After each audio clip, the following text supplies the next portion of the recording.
ശിഷ്യത്വം എന്ന് പറയുന്നത് ചോദ്യം ചെയ്യാതെ അനുസരിക്കുക. യേശുവിന് വേണ്ടത് ഒരു കൂട്ടം ശിഷ്യന്മാരെയാണ്. ഈ ശിഷ്യന്മാരെ വാർത്തെടുക്കണമെങ്കിൽ യേശുവിൻ്റെ ഉദ്ദേശം എന്ത് എന്ന്, അല്ലെങ്കിൽ തൻ്റെ ഉപദേശം എന്ത് എന്ന് അവരെ പഠിപ്പിച്ചേ പറ്റൂ. ഇത് പഠിപ്പിക്കേണ്ടതിന് യേശു തിരഞ്ഞെടുത്ത ശിഷ്യന്മാരുമായി ഒരു മലയുടെ മേളിലോട്ട് കയറി. ഇത് സാധാരണക്കാരന് കൈമാറുന്ന സന്ദേശമല്ല, സാധാരണക്കാരന് കൈമാറുന്നതല്ല, അതിനേക്കാൾ മേളിലായത്. ഞാൻ ഇൻ്റർനെറ്റിലുണ്ടെന്ന് എനിക്കറിയാം, അത് അറിഞ്ഞുകൊണ്ട് ഞാനൊരു കൊച്ചു പ്രസ്താവന ഈ സമയത്ത് പറയാൻ പോകാം. സാധാരണക്കാരനും അതിനേക്കാൾ ഉയർന്ന തലത്തിലുള്ളവരും തമ്മിലുള്ള വ്യത്യാസം അറിയാൻ. പാസ്റ്റർ റെയ്സൺ തോമസ് വർഷങ്ങൾക്ക് പുറകിൽ, എനിക്ക് തോന്നുന്നു 2 വർഷമായെന്ന് തോന്നി, എന്നാന്ന് ഞാൻ ഓർക്കുന്നുമില്ല, നമ്മുടെ ഈ സ്റ്റേജിൽ നിന്നുകൊണ്ട് യേശുവിനെയും ക്രിസ്തുവിനെയും 2 അനുഭവങ്ങളിലൂടെ അല്ലെങ്കിൽ 2 ആശയങ്ങളിലൂടെ ഇവിടെ അവതരിപ്പിച്ചു.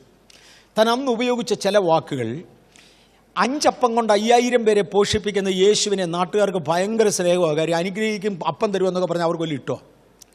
പക്ഷേ ഞാൻ ജീവൻ്റെ അപ്പമാണെന്ന് സ്വയം പറയുന്ന ഈ ക്രിസ്തുവിനെ പലർക്കും പരിചയമില്ല. അവർക്ക് ജഡീകപ്പം മതി, ജീവൻ്റെ അപ്പം വേണ്ട. 2, രോഗികളെ സൗഖ്യമാക്കുന്ന യേശുവിനെ എല്ലാവർക്കും വലിയ ഇഷ്ടമാണ്, രോഗശാന്തി വേണം. പക്ഷേ രോഗശാന്തികളുടെ വരം തരുന്ന ക്രിസ്തുവിനെ അവർക്ക് വേണ്ട. ഇങ്ങനെ യേശുവെന്നും ക്രിസ്തുവെന്നുമുള്ള പദങ്ങൾക്ക് തമ്മിലുള്ള ഇതുപോലെയുള്ള ചെറിയ അനുഭവങ്ങളെടുത്ത് അദ്ദേഹം ഇവിടെ ഒന്ന് പ്രസംഗിച്ചു. ഇങ്ങനെ ഭയങ്കര അനുഗ്രഹമുള്ളൊരു പ്രസംഗമായിരുന്നു, ഭയങ്കര അനുഗ്രഹിക്കപ്പെട്ടൊരു മെസ്സേജായിരുന്നു. അദ്ദേഹം ഇവിടെ പറഞ്ഞു വെച്ചത് പല സ്ഥലങ്ങളിൽ പ്രസംഗിച്ചു. ഞാനിതൊന്നും അന്ന് അറിഞ്ഞില്ല, ഇന്നറിഞ്ഞു.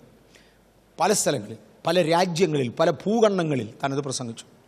അവസാനം അരുതാത്തവരുടെ തീയാളി എന്ന് കയറി അവിടെ പോയി പ്രസംഗിച്ചു. അങ്ങനെ പറഞ്ഞ് ഞാനങ്ങ് വിടുക.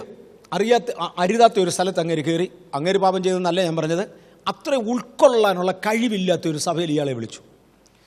അത്ര മനസ്സിലാക്കാൻ കപ്പാസിറ്റി ഇല്ലാത്ത ഗതികെട്ടവന്മാരുടെ ഇടയിൽ ഇങ്ങനെ പോയി പ്രസംഗിച്ചു. ഇതേ മെസ്സേജാണ്. അവിടുന്ന് ഒരു 4 പേജിൽ ഒരു ക്രിറ്റിസിസം ഇങ്ങോട്ട് എഴുതി. അയാൾ പറഞ്ഞ മുഴുവൻ കള്ളമാണ്, തെറ്റാണ്, ഇയാൾക്കൊന്നും അറിയത്തില്ല, അതാണ് മണ്ടനാണെന്നൊക്കെ പറഞ്ഞുകൊണ്ടൊരു 4 പേജിൽ ഒരു ക്രിറ്റിസിസം എഴുതി.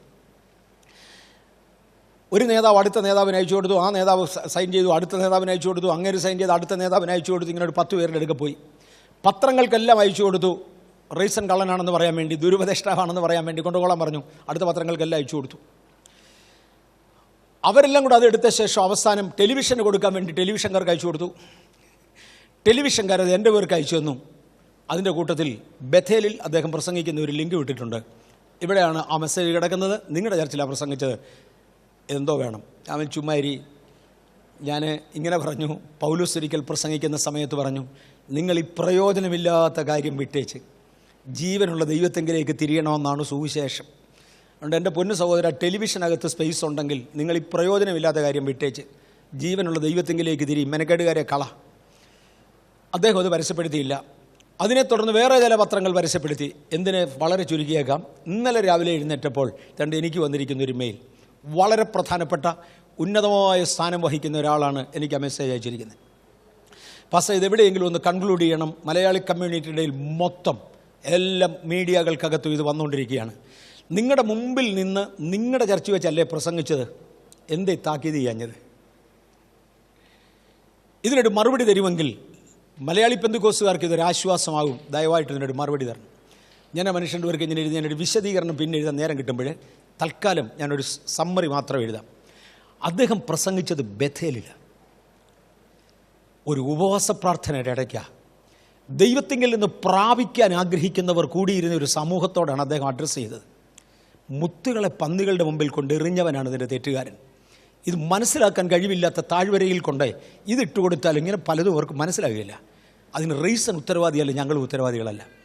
ഉപദേശപശ ഉണ്ടോ എന്ന് ചോദിച്ചാൽ Bible school teachers, Bible college teachers, PhD holders, ബൈബിളിലെ PhD ഹോൾഡേഴ്സ്, പ്രയോജനപ്പെടുന്ന ശുശ്രൂഷകന്മാർ.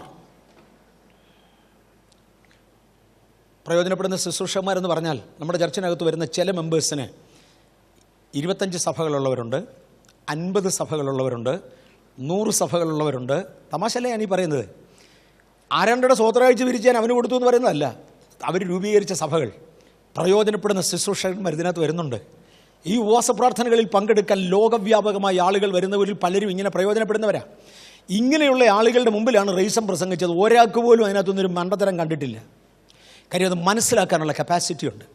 ആ കപ്പാസിറ്റി ഇല്ലാത്ത ഒരുത്തൻ്റെ അടുക്കൽ ഇത് പോയാലാണ് യേശു പറഞ്ഞൊരു വാക്ക്, നിങ്ങളുടെ മുത്തുകളെ പന്നികളുടെ മുമ്പിൽ എടുത്തിടരുത്, അവ ചവിട്ടിക്കളയാൻ ചോടി നിങ്ങളെയും ചീന്താനായിട്ട് വരും. ഇതാണ് റേസിനെ പറ്റിയ ഗതികേട്. മനസ്സിലാക്കാൻ കഴിവില്ലാത്തൊരു കമ്മ്യൂണിറ്റിയെ കൊണ്ട് യേശുവിനെ അറിയിക്കാൻ ഒക്കത്തില്ല. അതുകൊണ്ട് യേശു ആരാണെന്ന് മനസ്സിലാക്കി കൊടുക്കുവാൻ ശിഷ്യന്മാരുമായി മലമുകളിൽ കയറി.